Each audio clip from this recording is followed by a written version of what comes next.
சாதாரணமாக நடக்கிறப்பயே வருதுன்னா ஒன்று நீங்கள் சொகுசு சோம்பேறியாக இருக்க வாய்ப்பு இருக்குது. ஓகே, நடையே இல்லை திடீர்னு நடக்கிறதுனால அதுக்கு பேர் தான் இப்போ சொகுசு சோம்பேறின்னு பேர் வச்சுருக்கோம். நாள் பூரா உட்காந்துக்கிட்டே இருந்துட்டு திடீர்னு 10 நிமிஷம் நடந்தாவே அங்கே வலிக்குது இங்கே வலிக்குது அப்படின்னு. அது வந்து நம்மளுடைய ஃபிட்னஸ் தான். நீங்கள் தானே 5 கிலோமீட்டர் நடக்கிறவங்களுக்கு 4 கிலோமீட்டர் ஈஸியாக நடந்துருவாங்க. இது நடக்காதவங்களுக்கு 2வது கிலோமீட்டர்லேயே அங்கே இங்கெல்லாம் வலிக்கும். 99% அது வந்து வியாதினால இல்லை. வியாதினா ஒரு அப்நார்மாலிட்டி இருக்கணும், அப்போ தான் வந்து இருக்கும். இப்போ நம்ம பிடிச்ச விஷயத்தை செய்கிறப்ப ஒரு நல்ல படம் சினிமா பார்க்குறப்ப முதுகு வலி வராது. தேவையில்லாம் போய் எங்கேயாச்சும் உங்களுக்கு பிடிக்காத இடத்துல 1/2 மணி நேரம் உட்கார வச்சா உங்களுக்கு வலி வரும்.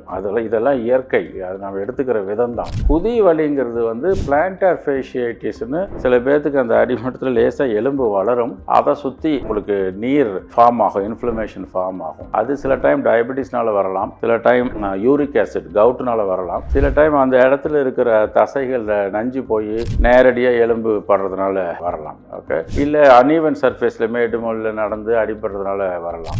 காலையில் எந்திரிச்சுன்னு காலையே ஊன முடியாது. அந்த மாதிரி வலி இருக்கிறவங்களுக்கு அது inflammation, plantar fasciitis, soft tissue inflammation. போனில் பிரச்சனை இல்லை, போன் போட்டு அழுத்துற இடத்துல பிரச்சனை. அவங்க வந்து அந்த ஸ்ட்ரெச்சிங் எக்ஸசைஸ் பண்ணணும், கொஞ்சம் மெடிகேஷன் சாப்பிடணும்.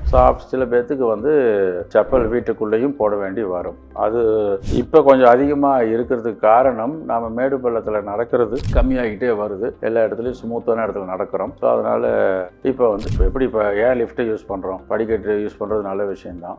லிஃப்ட்டை யூஸ் பண்ணிக்கிட்டே இருக்கிறப்ப படிக்கட்டில் போடணும்னா கால் வலிக்க தான் செய்யும். அதெல்லாம் இயற்கை.